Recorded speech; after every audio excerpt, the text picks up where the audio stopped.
not one rigged to benefit a few.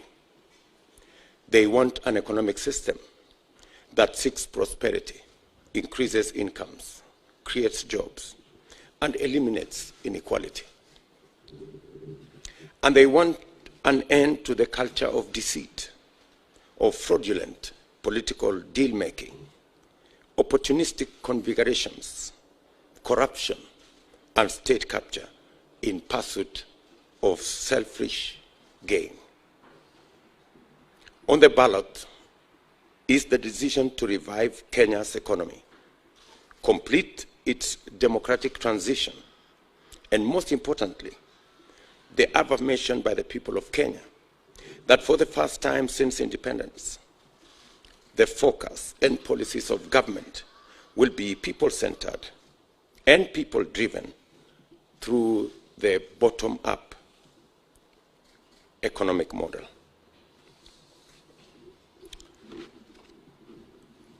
Four days to the general election, however, we are seeing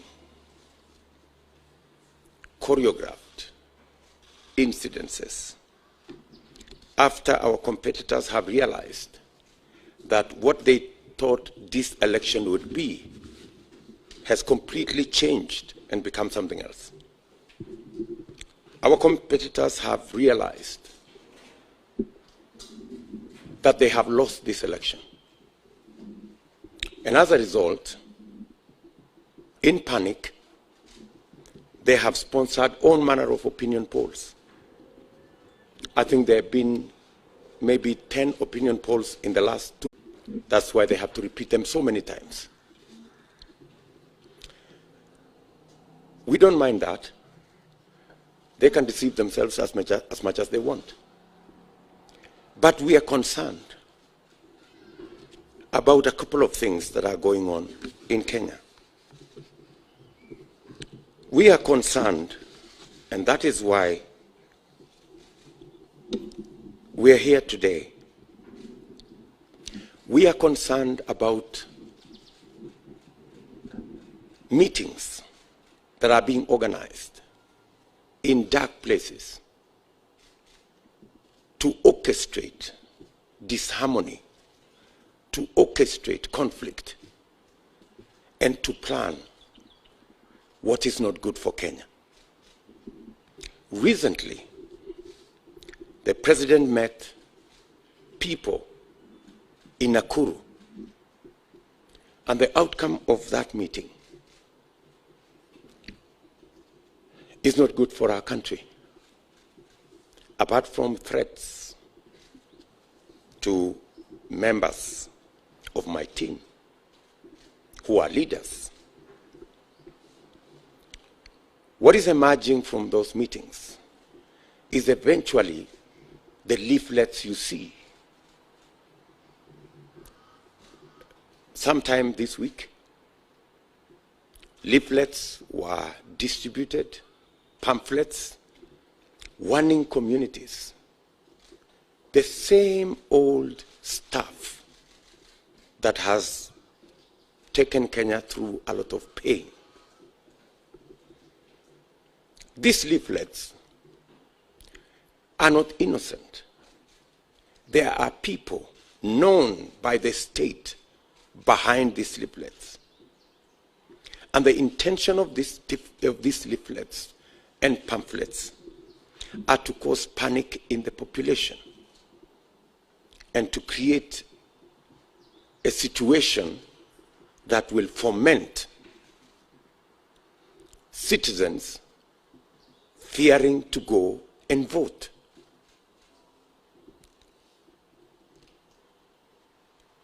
As Kenya Kwanza, we want the Director General of the National Intelligence Service to tell the country what is going on. We cannot sit pretty and see the same things that have happened in Kenya happen again. We committed ourselves after 2007 that we will never, ever again go back to the politics of ethnicity and division and violence. But there are people, having realized that they cannot win this election, they want to disrupt this election. They want to cause conflict in this election. And that is why we are calling on every state agency and our friends in the international community to speak to this matter, because it is a matter of concern. The regional commissioner, Maalim Mohammed of Rift Valley, the county commissioners, Samson Ojwang of Trans Nzoia and Stephen Kihara of Uasin Gishu, and Erastus Mbui of Nakuru are part of this scheme. They are the people holding night meetings to orchestrate and to plan conflict among us Kenyans. And unfortunately, the President of Kenya is aware. We are asking His Excellency the President, in his constitutional duty as the President of Kenya, to ensure that the country is safe and to stop these people from planning the evil that they are planning. The President knows them very well. And the President must stop these people from causing conflict among us Kenyans. The same way the President stopped Mr. Kinoti about a year ago when he was planning the same schemes with the post-election violence victims. The President is very well aware what Mr. Kinoti was planning then. He is very well aware what these people are planning now. Let me also say that this plan is being propagated by certain media houses, Kameme and Inoro FM, and more specifically, Njenga Mungai and Joseph Kuna.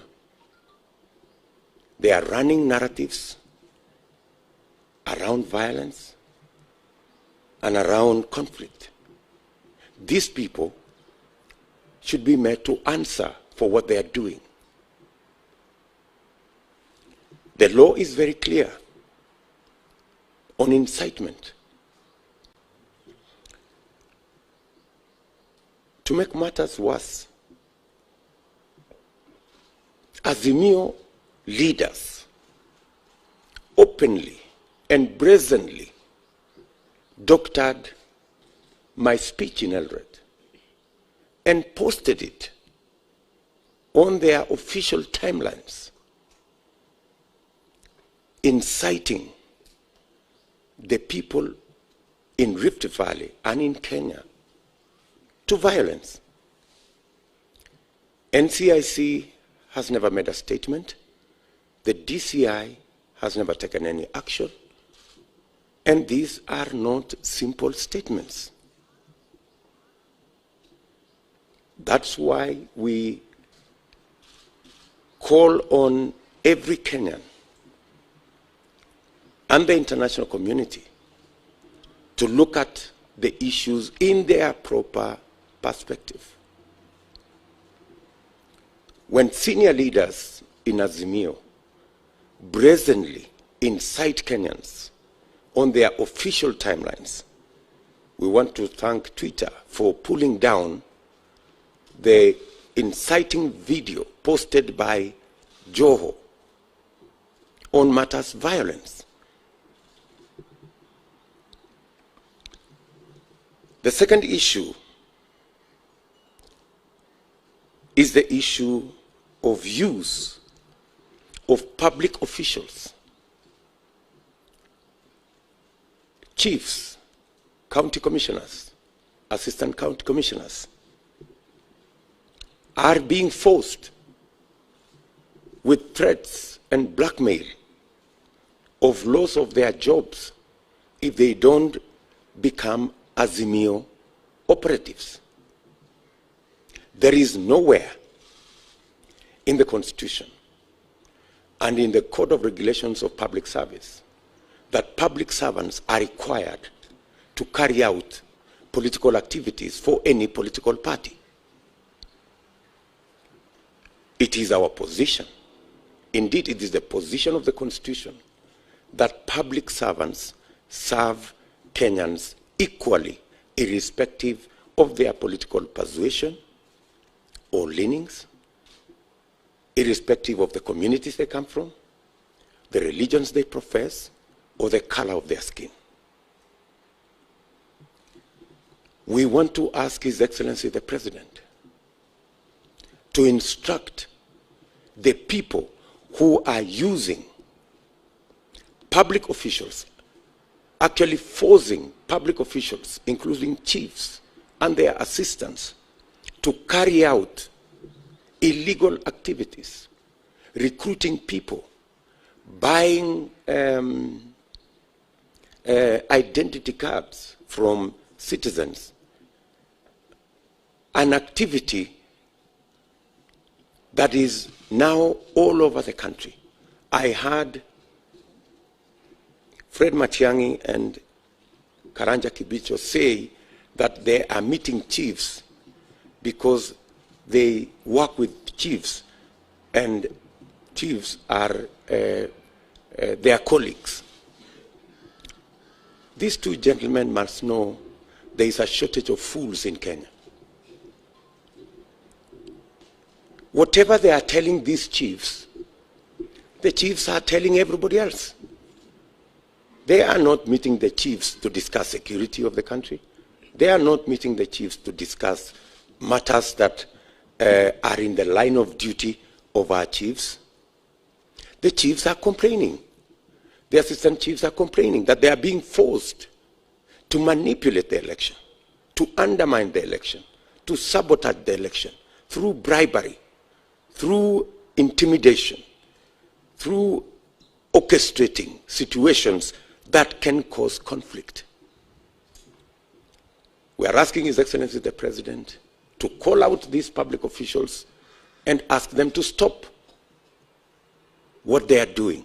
It is against the Public Service Code of Regulations. It is against the law. It's against the Constitution. Public officials are supposed to serve Kenyans in their responsibility and in their course of duty fairly, irrespective of which Kenyan belongs to which side of the political divide. I heard some of them even say that what they are doing today is what they did in 2017. I want to tell them two things. I was part of the Jubilee campaign in 2017. We never engaged the chiefs or public officials in our campaigns. There was no chief like I see today on a campaign lorry campaigning for whatever side of the political divide. This has degenerated to a new law in Kenya.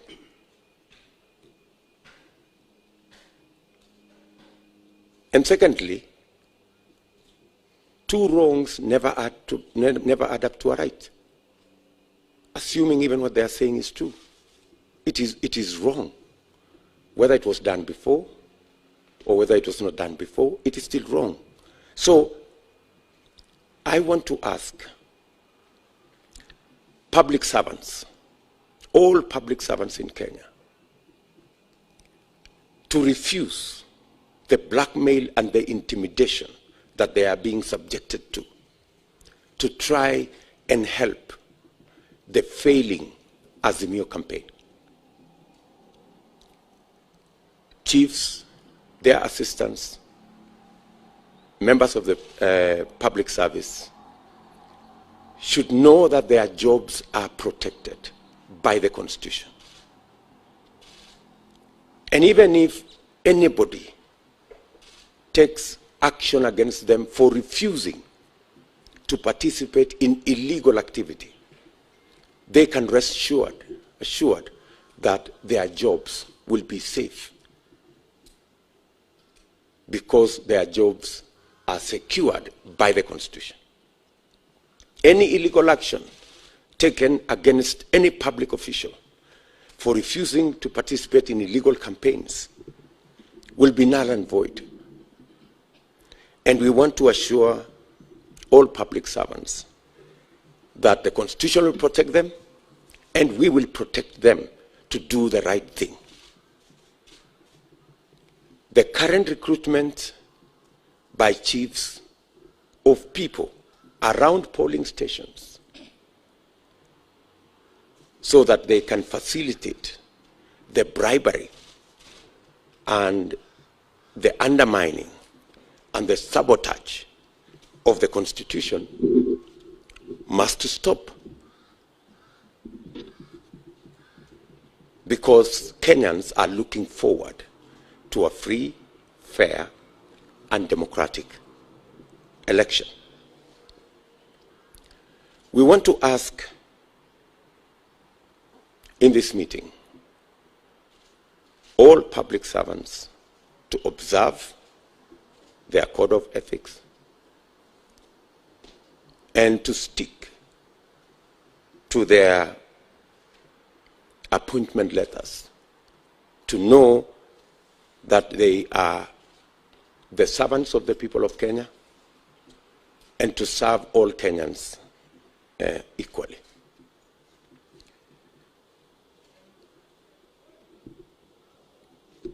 I also want to ask the IEBC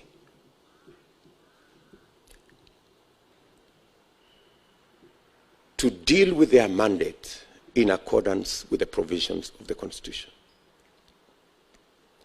We do not want any favors from IEBC. We want IEBC to do the right thing. We want IEBC to run a transparent, free and fair election.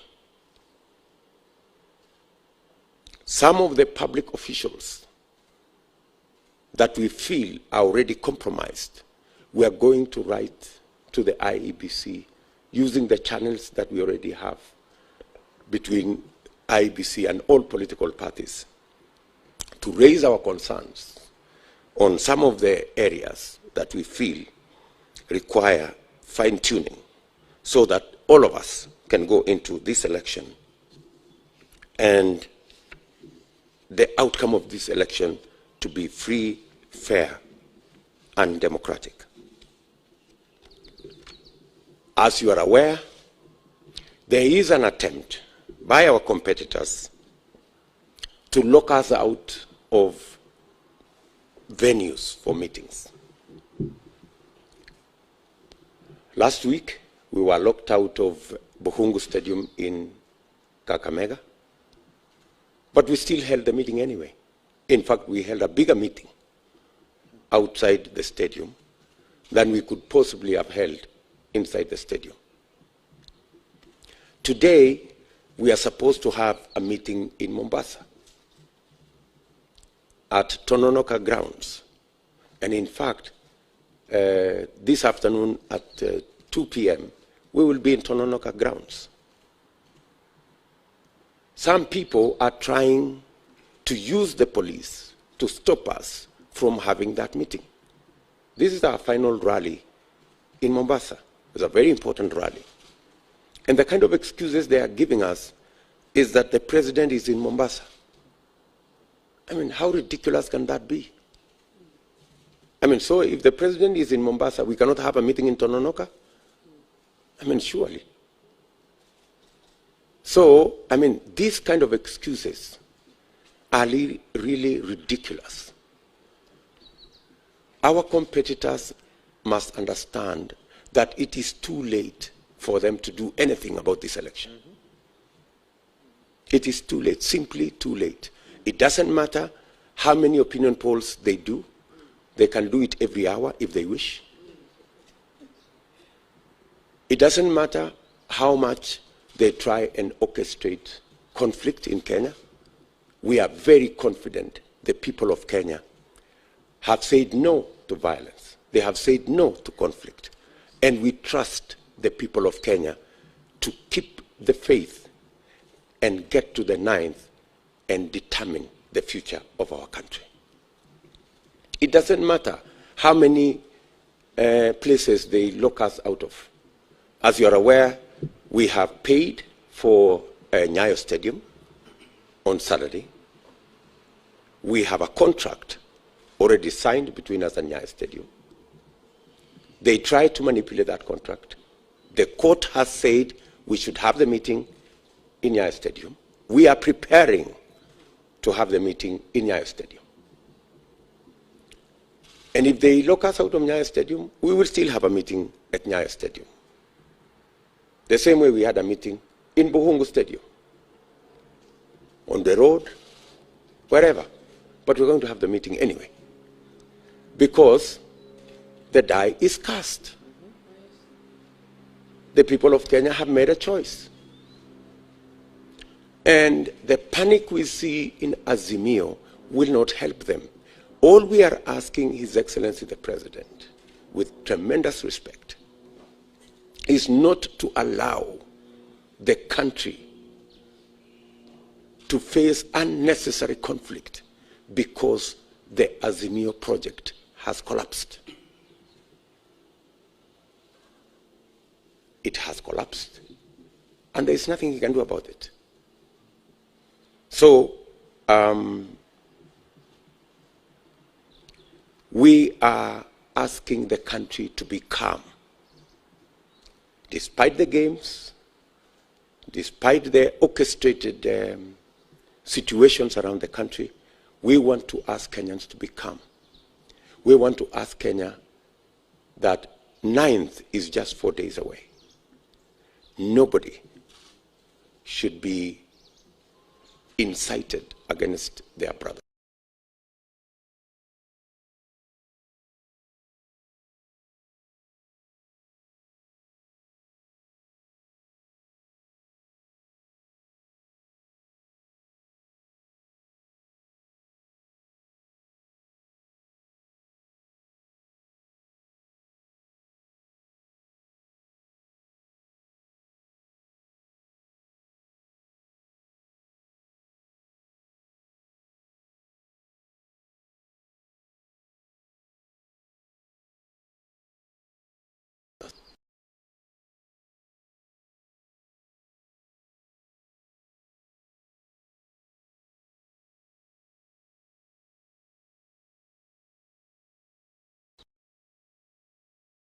Yes.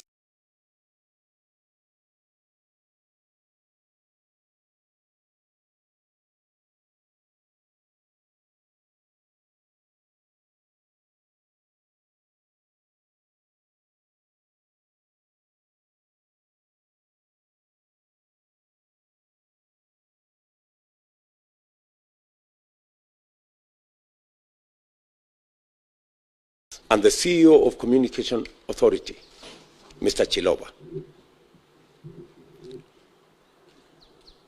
to exercise the responsibilities of their offices in accordance with the law. Kenyans do not want to see what happened during the presidential debate, where huge sections of Kenya were subjected to a blackout. They must never be, or they must never be part of any scheme, and I'm talking about Muli and Chiloba. They must never be part of any scheme to switch off either electricity or the internet anywhere in Kenya. It is against the law, it's against the Constitution, it is an act of sabotage, and it is an act that undermines the will of the people of Kenya. Kenyans don't want to vote in the dark. Kenyans don't want this election to be held in darkness or in gray areas or in dark corners. Kenyans want a free, fair, and transparent election. Kenyans want to know what is going on. They want the internet to work. They want lights to be on, so that that's the only way we can guarantee a free, fair, and democratic election. We have chosen to make this statement in this manner because we believe that the issues are weighty, and we do not expect any public official to engage in the kind of things that we are currently seeing.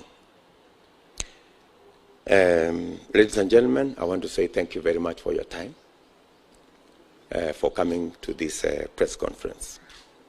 I can take maybe one or two questions just for clarity on the matters that I have raised.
Even as you talk to 3, 4, 5, 10, 15 people, there are people who don't believe in the kind of schemes that are being carried out, whether they are in these meetings of chiefs.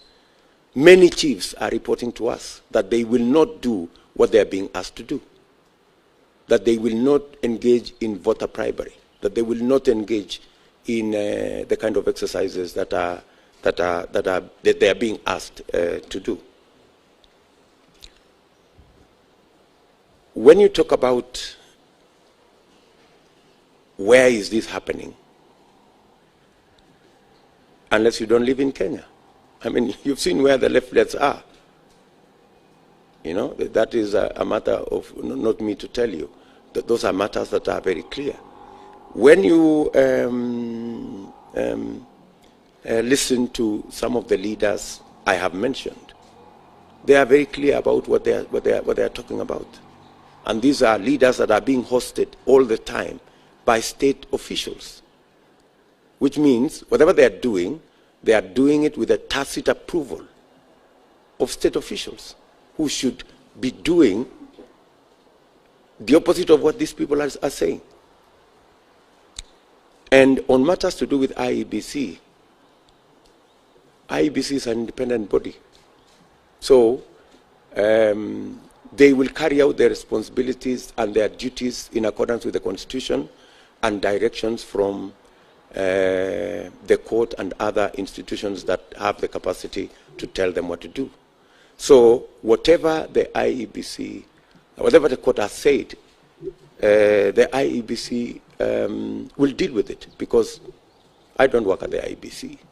I think the men and women there have the capacity to deal with the issues around elections and whatever the courts say and whatever other institutions say. Thank you. Finally,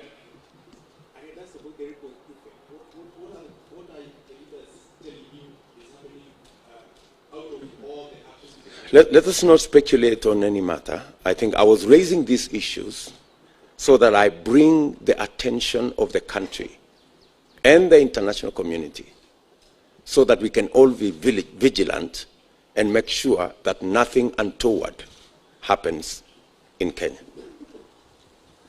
Thank you very much. Asanteni sana.